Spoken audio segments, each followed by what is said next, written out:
माग भामगागादि।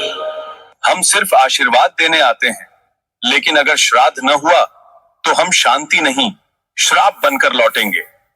आज हम आपको सुनाने जा रहे हैं पितृपक्ष की अद्भुत और पावन कथा। यह कथा केवल सुनने मात्र से ही मनुष्य के जीवन के सब पाप नष्ट हो जाते हैं। जो भी व्यक्ति श्रद्धा और मन से इस कथा को सुनता है, उसके ऊपर यदि पितृदोष हो तो वह समाप्त हो जाता है। उसके जीवन के सारे दुख, दरिद्रता और विघ्न बाधाएं मिट जाती हैं। उसके घर में सुख समृद्धि का वास होता है और धन धान्य की कभी कमी नहीं रहती। ये कथा सुनने वाले को पूर्वजों का आशीर्वाद मिलता है और उसका जीवन खुशियों और सौभाग्य से भर जाता है। पितृपक्ष का महत्व अत्यंत गहरा है। शास्त्रों में कहा गया है कि इस समय हमारे पूर्वज स्वयं धरती पर आते हैं और अपने वंशजों से तर्पण और स्मरण की अपेक्षा करते हैं। जब हम उनका विधि पूर्वक स्मरण करते हैं तो वे संतुष्ट होकर हमें आशीर्वाद देते हैं। उनके आशीर्वाद से जीवन में सफलता, शांति और प्रगति का मार्ग प्रशस्त होता है। लेकिन यदि उन्हें भुला दिया जाए तो उनका असंतोष परिवार में दुख और विघ्न बढ़ा देता है। इसीलिए पितृपक्ष केवल एक धार्मिक पर्व नहीं, बल्कि यह हमारे पूर्वजों के प्रति कृतज्ञता व्यक्त करने का सर्वोच्च अवसर है। यही महान कथा भगवान श्री कृष्ण ने अपने प्रिय वाहन गरुड़ जी को सुनाई थी। जब गरुड़ जी ने विनम्र भाव से भगवान से प्रश्न किया, हे प्रभु, पितृपक्ष का इतना महत्व क्यों है? इसमें क्या रहस्य छुपा है और क्यों कहा जाता है कि इसे मानने से जीवन के सारे दोष मिट जाते हैं? तब भगवान श्री कृष्ण ने मधुर मुस्कान के साथ कहा, गरुड़, पितृपक्ष का महत्व शब्दों में नहीं समा सकता। इसे समझने के लिए तुम्हें एक कथा सुननी होगी।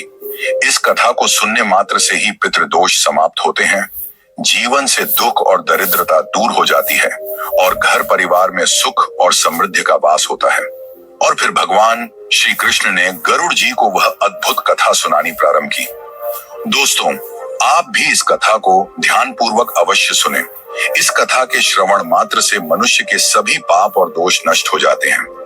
पितृदोष से मुक्ति मिलती है, सभी कर्ज उतर जाते हैं और धन, धान्य तथा संपत्ति की प्राप्ति होती है। साथ ही सुंदर और गुणवान पत्नी का लाभ होता है। संतानहीन को संतान की प्राप्ति होती है। यह कथा अत्यंत महान है और विशेषकर पितृपक्ष में इसका श्रवण अवश्य करना चाहिए। इस कथा के सुनने से पितरदेव प्रसन्न होकर वरदान देते हैं। श्री कृष्ण कहते हैं, हे गरुड़, प्राचीन काल की बात है। रुचि नामक एक राजा थे। उन्होंने संसार के मोह माया को त्याग दिया और निर्भय होकर ब्रह्मचर्य का पालन करते हुए पृथ्वी पर विचरण करने लगे। वे संसार की सभी भोग विलास की वस्तुओं को छोड़ चुके थे। उन्होंने घर गृहस्थी से भी नाता तोड़ लिया था। वे केवल एक बार भोजन करते और अधिकतर वन में ही विचरण करते रहते थे। राजा रुचि को ऐसा वैराग्य धारण किए देख उनके पितृगण अत्यंत दुखी हो गए। उन्होंने सोचा, हमारा वंशज यदि इस प्रकार संन्यास ले लेगा तो वंश की वृद्धि कैसे होगी? इससे तो वंश नष्ट हो जाएगा। इस चिंता से व्याकुल होकर उन्होंने निश्चय किया कि वे स्वयं जाकर राजा रुचि से मिलेंगे और उन्हें वैराग्य का त्याग करने के लिए समझाएंगे। एक दिन जब राजा रुचि गहन ध्यान और तपस्या में लीन थे, तभी उनके समस्त पितृगण वहां प्रकट हुए। जब उन्होंने आंखें खोली तो अपने सामने 4 दिव्य आत्माओं को खड़ा देखा। वे आश्चर्यचकित हो गए और प्रणाम करते हुए बोले, हे महान आत्माओं, आप कौन हैं और किस कारण से मेरे दर्शन देने आए हैं? वे दिव्य आत्माएं बोली, वत्स, हम तुम्हारे पूर्वज हैं। तुम्हारे इस वैराग्य पूर्ण आचरण से हम अत्यंत दुखी हैं, इसलिए तुमसे मिलने आए हैं। ये सुनकर राजा रुचि ने विनम्रता से कहा, हे पितृगण, आपके दर्शन से मैं धन्य हो गया, किंतु आप मेरे आचरण से दुखी क्यों हैं? मुझसे कौन सी भूल हो गई है? कृपया विस्तार से बताइए। पितरों ने कहा, वत्स, तुमने विवाह क्यों नहीं किया? विवाह स्वर्ग और मोक्ष प्राप्ति का श्रेष्ठ मार्ग है। गृहस्थ आश्रम के बिना मनुष्य का कल्याण नहीं होता। गृहस्थ में रहकर ही देवताओं, पितरों, ऋषियों और अतिथियों की सेवा की जा सकती है। विवाह और संतान के बिना मनुष्य देवऋण और पितृऋण से मुक्त नहीं हो सकता। संतान उत्पन्न किए बिना स्वर्ग की प्राप्ति असंभव है। यदि तुमने विवाह नहीं किया तो मृत्यु के बाद तुम्हें नरक मिलेगा और अगले जन्म में भी दुख भोगने पड़ेंगे। राजा रुचि ने उत्तर दिया, हे पितरों, विवाह करना अत्यंत दुखदायी है। इससे पाप बढ़ता है और अंत में अधोगति मिलती है। इसी कारण मैंने विवाह का त्याग किया है। स्त्री के साथ संबंध करने से मुक्ति नहीं मिलती। जो व्यक्ति अविवाहित रहकर विद्या अर्जित करता है और ज्ञान से आत्मा को शुद्ध करता है वही श्रेष्ठ है। इसीलिए मैंने ब्रह्मचर्य का मार्ग चुना है। यह सुनकर पितरों ने कहा, वत्स, तुम्हारी बात उचित है कि इंद्रियों को वश में रखकर आत्मा को ज्ञान से निर्मल करना चाहिए, किंतु यह कल्याण का पूर्ण मार्ग नहीं है। यज्ञ, तप और दान के द्वारा अमंगल दूर होते हैं। जो शुभ और अशुभ कर्म फल की इच्छा रहित होकर किए जाते हैं वे बंधन का कारण नहीं बनते। पूर्व कर्म का क्षय केवल भोग से ही होता है। पूर्व जन्म का जो पुण्य कर्म है वह सुख दुख का भोग करने से निरंतर क्षीण होता रहता है। तब ऋषि रुचि ने कहा, हे पितामह, वेदों में कर्म मार्ग के प्रतिपादन द्वारा अविद्या और माया की पुष्टि की गई है। फिर आप मुझे विवाह करने के लिए क्यों प्रेरित कर रहे हैं? विवाह करने से तो मेरा अनिष्ट ही होगा। पितरों ने उत्तर दिया, वत्स, यह सत्य है कि कर्म अविद्या है, किंतु विद्या प्राप्त करना भी एक प्रकार का कर्म है। शास्त्रों में जो विहित कर्म बताए गए हैं, सज्जन पुरुष उनका उल्लंघन नहीं करते। उन्हीं के पालन से मोक्ष की प्राप्ति होती है। शास्त्रों में विवाह का आदेश दिया गया है। विवाह न करने वाले पुरुष को मुक्ति नहीं मिलती। संतान के बिना मोक्ष संभव नहीं है। संतान के द्वारा किए गए श्राद्ध कर्म से ही पितरों की तृप्ति और पुरुष को मुक्ति मिलती है। इसलिए हे पुत्र, तुम विधि पूर्वक विवाह करो। यदि विवाह नहीं करोगे तो तुम्हारे सभी कर्म व्यर्थ हो जाएंगे और तुम विफलता को ही प्राप्त करोगे। हमारे वंश के नष्ट होने पर हम पितरों की आत्माएं भी अतृप्त रह जाएंगी। पितरों ने आगे कहा, वत्स, विवाह करके संतान उत्पन्न करने से ही तुम अपने पितरों को संतुष्ट कर सकोगे। श्री कृष्ण कहते हैं, हे गरुड़, पितरों के ऐसे वचन सुनकर श्री रुचि को बड़ी ग्लानि हुई और उन्होंने विवाह करने का निश्चय किया। तब उन्होंने अपने पितरों से कहा, हे पितृगण, अब मैं वृद्ध हो गया हूं, मुझे कौन अपनी कन्या देगा? वैसे भी वृद्धावस्था में विवाह करना अत्यंत कठिन है। पितरों ने कहा, हे वत्स, यदि तुमने हमारे वचनों का पालन नहीं किया तो हम पितरों का पतन हो जाएगा और तुम्हारी भी अधोगति होगी। इतना कहकर वे अदृश्य हो गए। श्री कृष्ण कहते हैं, हे गरुड़, पितरों की बातें सुनकर और श्री रुचि अत्यधिक व्याकुल हो उठे। वे अपने पितरों की मुक्ति के लिए विवाह करने का विचार करते हुए कन्या की खोज में पृथ्वी पर विचरण करने लगे, किंतु उन्हें कहीं भी योग्य कन्या न मिली। बार बार पितरों के वचनों को याद करके वे चिंता में डूब जाते और सोचते, अब मैं क्या करूं, कहां जाऊं? मेरे पितरों की मुक्ति के लिए कौन स्त्री मुझसे विवाह करेगी? बहुत देर तक मनन करने के बाद ऋषि रुचि ने ब्रह्मा जी की तपस्या करने का निश्चय किया। उन्होंने 100 वर्षों तक वन में घोर तपस्या की। उनकी कठोर साधना से प्रसन्न होकर जगत पिता ब्रह्मा जी उनके समक्ष प्रकट हुए और बोले, हे रुचि, मैं तुम्हारी तपस्या से प्रसन्न हूं। जो भी अभिलाषा हो बताओ, मैं अवश्य उसे पूर्ण करूंगा।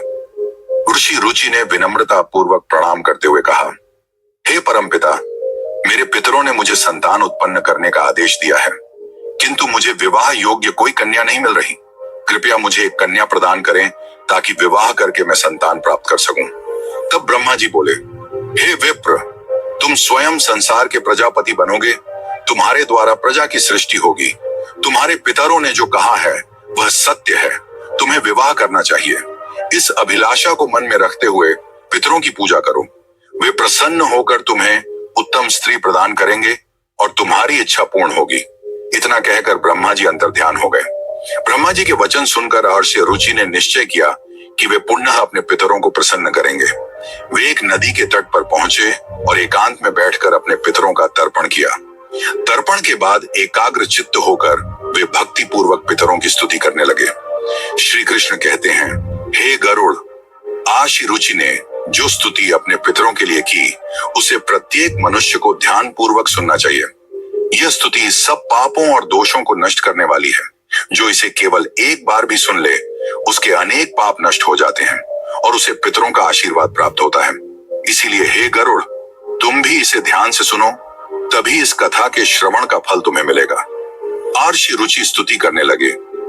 जो अधिदेवता के रूप में विद्यमान रहते हैं और जो श्राद्ध के अवसर पर देवताओं से स्वधा द्वारा तृप्त किए जाते हैं, उन सभी पितृगणों को मैं प्रणाम करता हूँ। स्वर्ग में अवस्थित महर्षि गण भक्ति और मुक्ति की इच्छा से मानसिक श्राद्ध द्वारा जिन पितरों को तृप्त करते हैं, उन सभी पितरों को भी मैं प्रणाम करता हूँ। अग्निस्वात, वर्षद, आज्ञा और सोमपति गण, इस श्राद्ध में मेरे द्वारा तृप्त होकर संतुष्ट हों। अग्निस्वाद पितर मेरी पूर्व दिशा की, वर्षद पितर दक्षिण दिशा की, आज्ञ पितर पश्चिम दिशा की और सोमपति पितर उत्तर दिशा की रक्षा करें। ये सभी पितृगण भूत, प्रेत, पिशाच और असुरों के कारण उत्पन्न दोषों से सदा हमारी रक्षा करें।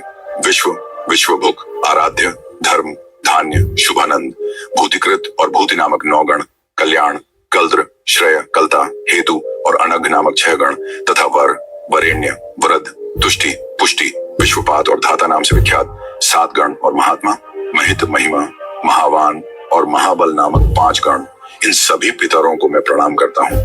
ऋषि रुचि की इस स्तुति से समस्त पितृगण प्रसन्न हो गए। उसी समय एक दिव्य तेज उत्पन्न हुआ जिसने आकाश मंडल में चारों ओर प्रकाश फैला दिया और संपूर्ण विश्व को अपने तेज से आच्छादित कर लिया। उस अद्भुत प्रकाश को देखकर श्री रुचि घुटनों के बल बैठकर पुनः अपने पितरों की स्तुति करने लगे। उनकी स्तुति सुनकर पितृगण अत्यंत प्रसन्न होकर उनके सम्मुख प्रकट हुए। अर्षि रुचि ने पुष्प, गंध और विविध नैवेद्य अर्पित किया। पितरों ने उन्हें स्वीकार किया और प्रकट होकर कहा, हे पुत्र, तुम्हारी स्तुति से हम अत्यंत प्रसन्न हैं, इसलिए अब निसंकोच अपनी इच्छा बताओ। नतमस्तक होकर ऋषि रुचि ने कहा, हे पितृदेव, ब्रह्मा जी ने मुझे सृष्टि की रक्षा के लिए प्रजापति बनाया है, इसलिए मैं गुणवान, चरित्रवान और योग्य पत्नी की कामना करता हूँ, जिससे संतान उत्पन्न करके मैं अपना और अपने पितरों का हरण चुका सकूं। तब पितरों ने कहा, वत्स, इसी स्थान पर इसी क्षण तुम्हें उत्तम और मनोरमा पत्नी की प्राप्ति होगी। उसी से तुम्हें एक तेजस्वी पुत्र उत्पन्न होगा जो बुद्धिमान और बलशाली होगा। उसका नाम रोच होगा और वह तीनों लोकों में प्रसिद्ध होगा। उसके भी अनेक महापराक्रमी और पृथ्वी का पालन करने वाले पुत्र होंगे। ये कहकर समस्त पितृगण आशीर्वाद देकर अंतर्ध्यान हो गए। पितरों के अंतर्ध्यान होते ही उनकी कृपा से उसी समय नदी के मध्य से एक अद्भुत दृश्य प्रकट हुआ। वहां से प्रमलोचा नामक एक अत्यंत सुंदर, मन को मोह लेने वाली अप्सरा प्रकट हुई। वह महात्मा रुचि के समीप आई और मधुर वाणी में बोली, हे तपस्वी श्रेष्ठ, वरुण के पुत्र महर्षि पुष्कर की एक अतिशय सुंदर कन्या है जिसका नाम मानिनी है। मैं उसी रूपवती कन्या को आपके लिए भार्या स्वरूप प्रदान करती हूँ। आप उससे विवाह करें। उस कन्या से आपको अतिशय बुद्धिमान पुत्र उत्पन्न होगा जिसका नाम मनु होगा। इसके बाद प्रजापति रुचि ने उस अप्सरा द्वारा प्रदत्त कन्या मानिनी से विधि पूर्वक विवाह किया। श्री कृष्ण कहते हैं, हे गरुड़, इस प्रकार आशी रुचि ने अपने पितरों को प्रसन्न करके योग्य पत्नी प्राप्त की और अपने वंश की वृद्धि की। इसके बाद भगवान श्री कृष्ण ने गरुड़ जी को पितरों को प्रसन्न करने के अनेक उपाय बताए। उन्होंने कहा कि ये उपाय मनुष्य के जीवन से पितृदोष को समाप्त करते हैं और पितरों की कृपा प्राप्त करने में सहायक होते हैं। श्री कृष्ण ने कहा, पितरों को प्रसन्न करने का सबसे पहला और मुख्य उपाय तर्पण है। तर्पण का अर्थ है पितरों को जल अर्पित करना। पितृपक्ष में पवित्र जल लेकर काले तिल, दूध और कुश के साथ पितरों का आह्वान करते हुए श्रद्धा से जल अर्पण करना चाहिए। तर्पण करते समय एयुएम पितृभ्यः स्वधा मंत्र का उच्चारण करने से पितर प्रसन्न होकर आशीर्वाद देते हैं। उन्होंने आगे कहा, श्राद्ध कर्म पितरों की तृप्ति के लिए अत्यंत आवश्यक है। इसमें पितरों के निमित्त सात्विक भोजन, फल और वस्त्र अर्पित किए जाते हैं। श्राद्ध करने वाले को ब्राह्मणों को भोजन कराना चाहिए और उन्हें वस्त्र व दक्षिणा देकर आशीर्वाद लेना चाहिए। श्राद्ध के दिन विशेष रूप से खीर, पूरी, सब्जी और अन्य सात्विक भोजन बनाकर पितरों को अर्पित करना चाहिए। तीसरा उपाय श्री कृष्ण ने बताया, गाय, ब्राह्मण और अन्य जीवों को भोजन कराना। विशेषकर गाय, कुत्ते और कौवे को भोजन देने से पितर तृप्त होते हैं। श्राद्ध के दिन गाय को रोटी और हरी घास तथा कौवे को चावल और खीर अर्पित करना विशेष शुभ माना जाता है। इससे पितरों की कृपा मिलती है और पितृ दोष का नाश होता है। फिर श्री कृष्ण ने कहा, पीपल और तुलसी के वृक्ष की पूजा करना भी पितरों को प्रसन्न करने का श्रेष्ठ उपाय है। पीपल का वृक्ष पितृगणों का निवास स्थान माना जाता है, जबकि तुलसी देवी लक्ष्मी का प्रतीक है। श्राद्ध के दिन पीपल और तुलसी की पूजा करके तथा पीपल के नीचे दीप जलाकर पितरों को तृप्त किया जाता है। इससे पितर प्रसन्न होकर परिवार को सुख, समृद्धि और आशीर्वाद प्रदान करते हैं। भगवान श्री कृष्ण ने गरुड़ जी से कहा, जो व्यक्ति पितृदोष से पीड़ित होता है उसे गया जी या अन्य पवित्र तीर्थों पर जाकर पिंडदान करना चाहिए। गया जी में किया गया पिंडदान पितरों को संतुष्ट करता है, वे मोक्ष प्राप्त करते हैं और अपने वंशजों को आशीर्वाद देते हैं। पिंडदान के समय काले तिल, कुश और चावल का उपयोग कर पितरों को अर्पण करना चाहिए। ये प्रक्रिया उनकी आत्मा को शांति और तृप्ति देती है। श्री कृष्ण आगे कहते हैं, पितरों को प्रसन्न करने के लिए श्राद्ध पक्ष में व्रत रखना चाहिए। इस समय सात्विक आहार ग्रहण करना चाहिए और ब्रह्मचर्य का पालन करना चाहिए। श्राद्ध पक्ष में मांस, मदिरा और तामसिक आहार का सेवन नहीं करना चाहिए। व्रत के दौरान भगवान विष्णु, शिव और देवी लक्ष्मी की आराधना करनी चाहिए। इससे पितरों की आत्मा को शांति मिलती है और वे प्रसन्न होकर आशीर्वाद देते हैं। भगवान श्री कृष्ण ने बताया, पितरों को संतुष्ट करने का एक विशेष उपाय है अन्नदान और वस्त्रदान। गरीबों, ब्राह्मणों और साधुओं को भोजन और वस्त्र अर्पित करने से पितरों की आत्मा तृप्त होती है। श्राद्ध पक्ष में किया गया यह दान मनुष्य को अपार पुण्य देता है और पितृ दोष से मुक्ति दिलाता है। पितरों की कृपा से परिवार में सुख समृद्धि बनी रहती है। उन्होंने कहा, पवित्र नदियों, विशेषकर गंगा में स्नान करके पितरों के लिए जल अर्पित करना अत्यंत शुभ माना जाता है। गंगा जल पितरों की तृप्ति का सर्वोत्तम माध्यम है। इससे पितृ दोष समाप्त होता है और व्यक्ति के पाप धुल जाते हैं। गंगा स्नान से पितरों की आत्मा को शांति मिलती है और वे प्रसन्न होकर वंशजों को आशीर्वाद देते हैं। श्री कृष्ण ने यह भी बताया, पितरों को प्रसन्न करने के लिए सत्संग में सम्मिलित होना और पवित्र ग्रंथों का पाठ करना चाहिए। विशेष रूप से भगवत गीता का 11वां अध्याय पढ़ना अत्यंत लाभकारी है। इसके पाठ से पितरों की आत्मा को शांति मिलती है और वंशजों पर उनकी कृपा बनी रहती है। भगवान श्री कृष्ण ने अंत में कहा, जो भी व्यक्ति इन उपायों को श्रद्धा और विश्वास के साथ करता है उसे जीवन में सभी प्रकार के सुख और समृद्धि प्राप्त होते हैं। पितृ दोष से मुक्ति मिलती है और परिवार में शांति बनी रहती है। हे गरुड़, जो इन उपायों का पालन करता है उसके पितर सदैव प्रसन्न रहते हैं। तो दोस्तों, इस प्रकार गरुड़ पुराण में पितृपक्ष की कथा और पितरों को प्रसन्न करने के उपायों का विस्तार से वर्णन मिलता है। ये कथा हमें सिखाती है कि पितरों की सेवा और तर्पण करना हर मनुष्य का परम कर्तव्य है। दोस्तों, उम्मीद है आपको यह कथा और जानकारी पसंद आई होगी। अगर अच्छी लगी हो तो इसे लाइक करें, परिवार और दोस्तों के साथ शेयर करें और ऐसी ही आध्यात्मिक जानकारियां पाने के लिए हमारे चैनल को सब्सक्राइब करना न भूलें। आपका धन्यवाद।